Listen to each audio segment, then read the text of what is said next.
கண்ணதாசனின் அர்த்தமுள்ள இந்து மதம். நெஞ்சுக்கு நிம்மதி ஆண்டவன் சந்நிதி. பேச்சு மூச்சற்ற பேரின்ப வெள்ளமுற்று நீச்சு நிலை காணாமல் நிற்கும் நாள் எந்நாளோ. இப்படி சாவை அழைக்கவில்லை தாயுமானவர், எல்லாம் கடந்த பேரின்ப நிலையை அழைக்கிறார்.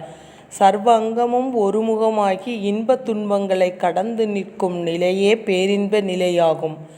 புலன்களும் பொறிகளும் மனிதனுக்குள் உள்ளவையே. அவற்றை கட்டுப்படுத்த மனிதனால் முடியும் என்பது நமது ஞானிகளின் வாதம். சமயத்துறையின் மூலம் அதனை சாதிக்க முடியும் என்பதை அவர்கள் காட்டினார்கள். சராசரி மனிதன் புற உணர்ச்சிகளால் அக உணர்ச்சி பாதிக்கப்படுகிறான்.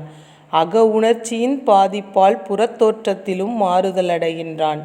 அடுத்தது காட்டும் பளிங்கு போல் நெஞ்சம் கடுத்தது காட்டும் முகம் என்றார் வள்ளுவர். இப்படி மனத்தால் உடலும் உடலால் மனமும் பாதிக்கப்படுவதிலிருந்து நீங்கி பேச்சு மூச்சற்ற பேரின்ப வெள்ளத்தை காண விளைகிறார் தாயுமானவர். துன்பங்களிலிருந்து விடுபட நமது சித்தர்களும் ஞானிகளும் சொல்லிப்போன வழிகள் ஏராளம். பாதிப்புகள் தவிர்க்க முடியாதவை. அந்த பாதிப்புகளை தாங்கிக் கொள்ளும் சகிப்புத்தன்மை பயிற்சியின் மூலம் அனுபவங்களின் மூலமும் வரும். நான் முன் கட்டுரைகளில் சொன்னபடி ஒவ்வொரு துன்பத்திற்கும் மூலம் இருக்கிறது. ஏதோ ஒன்றின் தொடர்ச்சியே அது. அது போன ஜென்மத்தின் தொடர்ச்சியாகவும் இருக்கலாம். இப்பிறப்பில் ஒரு கட்டத்தில் நிகழ்ந்த நிகழ்ச்சிக்கு எதிரொலியாகவும் இருக்கலாம். காலிலே ஒரு முள் குத்துவதற்கு கூட உனக்கு விதிக்கப்பட்ட விதி காரணமாக இருக்கிறது. ஆகவே துன்பம் எத்தகையதாயினும் அது நீயே உண்டாக்கி கொண்டதாகும். உன்னை உண்டாக்கும்படி தூண்டிய சக்தி ஒன்றிருக்கிறது. அந்த சக்தியிடம் விண்ணப்பித்து கொண்டால் பலன் தருகிறது. எல்லா துன்பங்களுக்கும் விதி காரணம் என்றால் நிலையானதும் நிரந்தரமானதுமான அந்த விதி பிரார்த்தனையின் மூலம் எப்படி மாறிவிடும் என்று ஒருவர் கேட்கிறார். ஓடிக்கொண்டிருக்கும் வெள்ளத்தை அணை கட்டி நிறுத்துவது போல பிரார்த்தனை துயரங்களை நிறுத்துகிறது. இயற்கையாகவே அது ஒரு மனச்சாந்தியை உண்டாக்குகிறது. துன்பம் ஓரளவு குறைந்தாலும் பிரார்த்தனை பயனுள்ளதாக தோன்றுகிறது. நீ நம்பிக்கை வைக்கின்ற டாக்டர் மருந்துக்கு பதிலாக வெறும் தண்ணீரையே ஊசி மூலம் ஏற்றினாலும் நோய் குறைந்துவிட்டது போல உனக்கு தோன்றுகிறது. அது தோன்றுவதுதான் முக்கியம். அது தோன்றுவதற்கு நம்பிக்கைதான் பிரதானம். மருந்து பாதி, மன நம்பிக்கை பாதி. பிரார்த்தனை பாதி, நம்பிக்கை பாதி. நம்பிக்கையோடு பிரார்த்தித்தால் விதியின் வேகம் குறைந்து விட்டதாக உனக்கே தோன்றுகிறது. விரோதித்து நின்ற விதி ஒத்துழைப்பதாகவும் தோன்றுகிறது. கடவுளை நம்பினோர் கைவிடப்படார் என்று ஒரு வரியில் சொல்லி வைத்தார்கள் நம்முடைய மூதாதையர்கள். நம்பிக்கையே வெற்றிக்கும் நிம்மதிக்கும் அடிப்படை. ஆதி மனிதன் கடலை கண்டு பயந்தான். அடுத்த மனிதன் கொஞ்ச தூரம் கடலுக்குள் நடந்து பார்த்தான். அவனுக்கு அடுத்தவன் நீந்தி பார்த்தான். இன்னொருவன் கட்டையை பிடித்து கொண்டு பயணம் போனான்.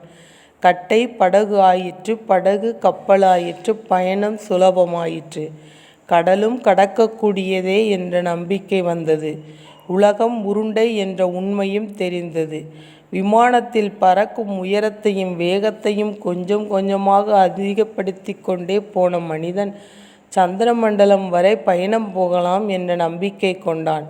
அந்த நம்பிக்கை வீண் போகவில்லை. பையன் ஒழுங்காக படிப்பான் என்ற நம்பிக்கையில்தான் அவனை வெளியூர் படிக்க வைத்துவிட்டு நிம்மதியாக இருக்கிறார் தந்தை. மனைவியை பிரிந்து வாணிபவத்திற்காக வெளியூர் போகிறவன் திரும்பி வரும் வரை மனைவி பத்தினியாக இருப்பாள் என்ற நம்பிக்கையில்தான் போகின்றான். இன்பமும் நிம்மதியும் நம்பிக்கையில்தான் தோன்றுகின்றன. நான் கடவுளிடம் நம்பிக்கை வைத்தது வீண் போகவில்லை. அதிலும் ஒருவனையே பற்றி நிற்பது என்ற முடிவு கட்டிக்கொண்டு சிக்கென பிடித்தேன் தேவனே உன்னை என்று கண்ணனை பற்றி நிற்பது பலனளித்தது. சிலருக்கு சக்தி நம்பிக்கை பலம் தருகிறது. சிலருக்கு சிவ நம்பிக்கை, சிலருக்கு முருக நம்பிக்கை, இன்னும் எத்தனையோ. நீ நல்ல தொழிலாளியாக இருந்தால் மோசமான முதலாளி கூட உன்னிடம் அன்பு காட்டுகிறான், கருணை காட்டுகிறான். நீ நம்பிக்கையுள்ள பக்தனாக இருந்தால் குட்டி தேவதைகள் கூட உன்னை ரட்சிக்கின்றன. துன்பங்களை களைவதற்கு நம்பிக்கையே முக்கியம். முதலில் ஒரு பத்திரிகையில் போய் நான் சேர்ந்தபோது, உனக்கு ப்ரூஃப் பார்க்க தெரியுமா என்று கேட்டார்கள். உண்மையில் எனக்கு தெரியாது. துணிந்து தெரியும் என்று கூறிவிட்டேன். அதற்கொன்றும் டிப்ளமோ தேவையில்லையே. நேரே அச்சகத்திற்கு போனேன். முன்பு திருத்தப்பட்ட ப்ரூஃப்களை பார்த்தேன். உடனே நானும் திருத்த ஆரம்பித்து விட்டேன். அந்த காலையில் எனக்கு வெகு நாளாக பகிர்ச்சியிருப்பது போல் பத்திரிகையாளருக்கு தோன்றிற்று. பிறகு தலையங்கம் எழுத தெரியுமா என்றார்கள். தெரியும் என்றேன். எழுதிவிட்டேன். அற்புதம் என்றார்கள். அதன் பலன் ஆசிரியருக்கு வேலை போய்விட்டது.